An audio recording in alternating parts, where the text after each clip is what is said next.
Hi friends, வணக்கம். இன்றைக்கி நம்ம பீக்கங்காவும் கடலப்பருப்பு வச்சு ஒரு சூப்பரான பொரியல் செய்ய போகிறோம். அது எப்படி செய்யலாம்னு பார்க்கலாம் வாங்க. பீக்கங்காய் எப்படி செஞ்சிங்கன்னா சூப்பராக இருக்கும், செஞ்சு பாருங்க. நல்லா டேஸ்ட்டாகவும் இருக்கும். எப்படி செய்யலாம் பார்க்கலாம்.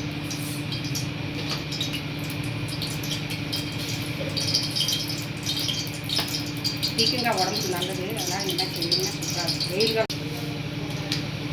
கடுகு போட்டுக்கலாம், கொஞ்சம் சீரகம் போட்டுக்கலாம். என்ன செஞ்சீங்கன்னா சூப்பராக இருக்கும்.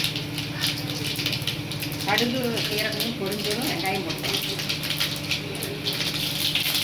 வெங்காயம் போட்டு வெங்காயம் பச்சை மிளகாய் ரெண்டு போட்டு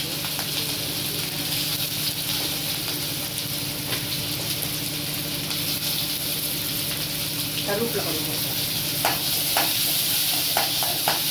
சூப்பராக இருக்குங்களா, செஞ்சு பாருங்க, நல்லா இருக்கும்.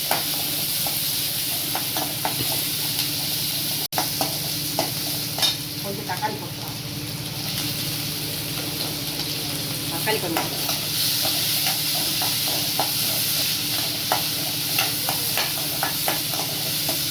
செம்மையாக இருக்கும் இந்த மாதிரி செஞ்சீங்கன்னா.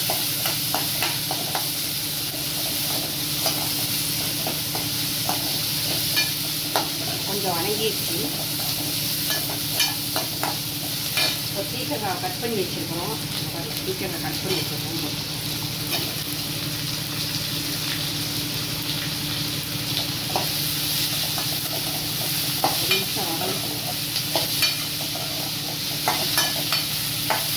கொஞ்சம் வதங்கிட்டோம். வதங்கினோடனே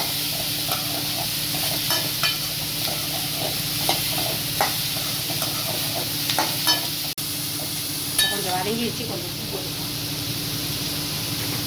ஓகே, எவ்வளோ தேவையோ அவ்வளோ உப்பு போட்டுக்கலாம். கொஞ்சமாக மஞ்சள் பொடி போட்டுக்கலாம்.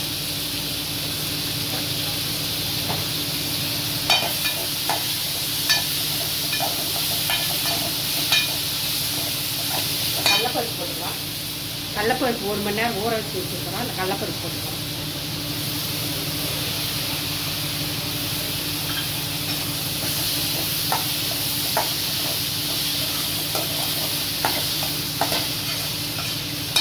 ஊற வச்சுக்கணும். கடலப்பருப்பு 1 மணி நேரம் ஊற வச்சுக்கணும்.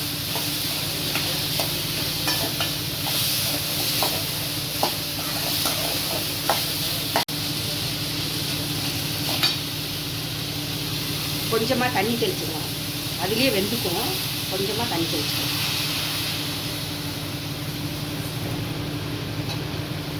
ஒரு 3 நிமிஷம் இருந்தால் போடும். வேகட்டும்.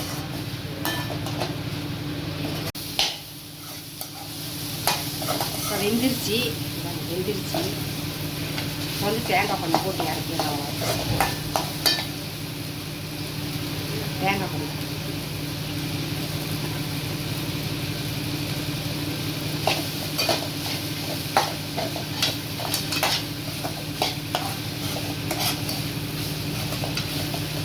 மல்லித்தலை கொஞ்சம்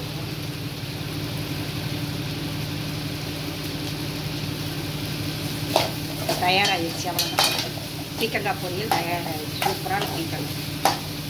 இந்த மாதிரி செஞ்சு பாருங்கள், டேஸ்டியாக இருக்கும். நல்லா ஒரு தாடி செஞ்சிங்கன்னா மறுபடியும் இதே மாதிரியே செஞ்சு சாப்பிடலான்னு தோணும்.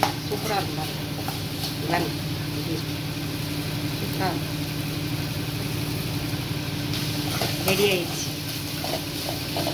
இப்போ பீக்கங்காய் பொரியல் சூப்பராக தயாராகிடுச்சு. நீங்கள் கடலப்பருப்புக்கு பதிலாக பாசிப்பருப்பும் போட்டு செஞ்சுக்கலாம். டேஸ்ட்டாக இருக்கும். நல்லா செஞ்சு பார்த்துட்டு எப்படின்னு லைக் பண்ணுங்கள், சப்ஸ்கிரைப் பண்ணுங்கள். வாங்க சாப்பிட்லாம். பாய்.